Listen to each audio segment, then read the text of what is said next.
Corey Milligan here, new West KnifeWorks. This is Brian Haiti, our production manager. Brian gets the knives made, keeps everybody organized, and makes sure we make the finest knives in the world.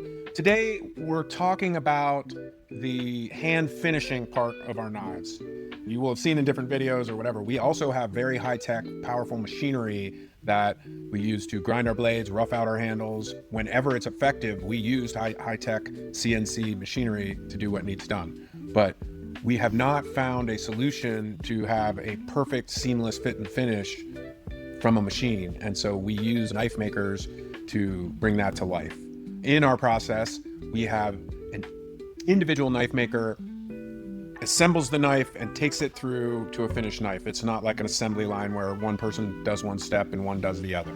Each week, each knife maker has a quota of how many knives to make. Actually, just another cool thing is in order to facilitate the Jackson Teton Valley lifestyle, our factory is open 24 hours a day and they basically can make their knives whenever. So if it's a powder day or if the kids need picked up from daycare, the knife maker can go and do that thing. They're just required to make X number of perfect quality controlled knives every week.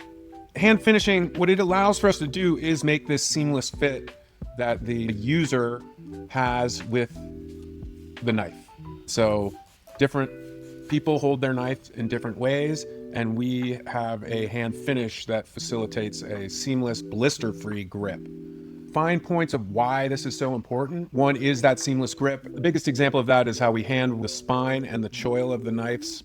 And that's because a lot of chefs use a pinch grip of the knife up here around the blade. You'll see most manufactured knives have a hard machined edge here. What it does is it gives you, chefs have a callus over time on their index finger from the pinch grip. But if it's a hard edge, hard manufactured edge, it will just really eat into your finger pretty quickly. And same with the choil here, where my finger's grabbing the knife.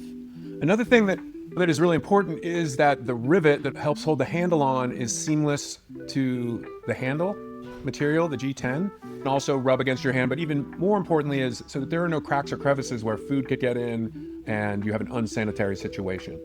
I have seen, particularly of late, it seems to be sort of hunting pocket knife manufacturers who dip their toes into kitchen knife manufacturer where they use a screw together rivet that is not flush to the handle. It's actually sort of countersunk to the handle.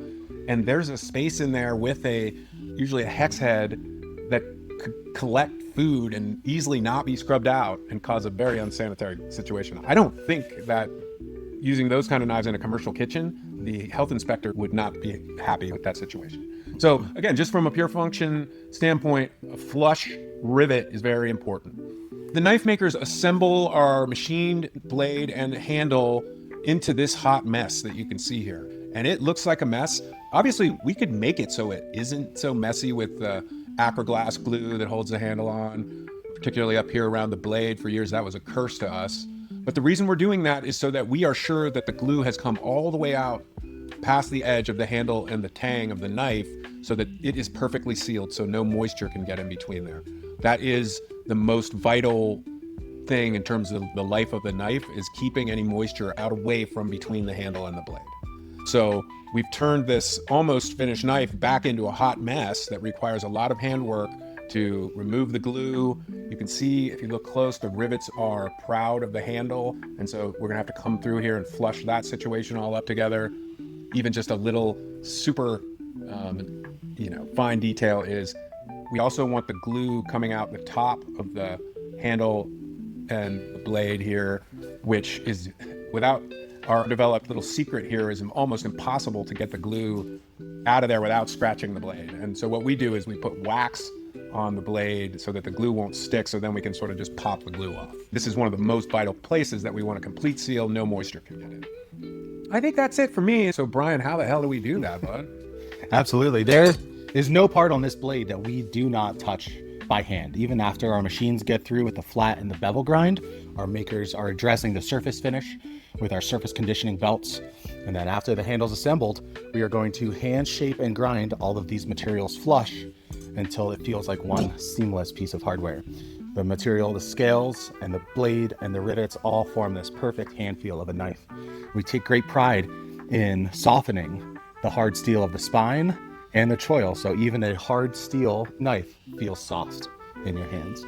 These movements and these procedures are trained over weeks when a knife maker starts and refined over years of practice. Every knife shape of this choil is slightly different.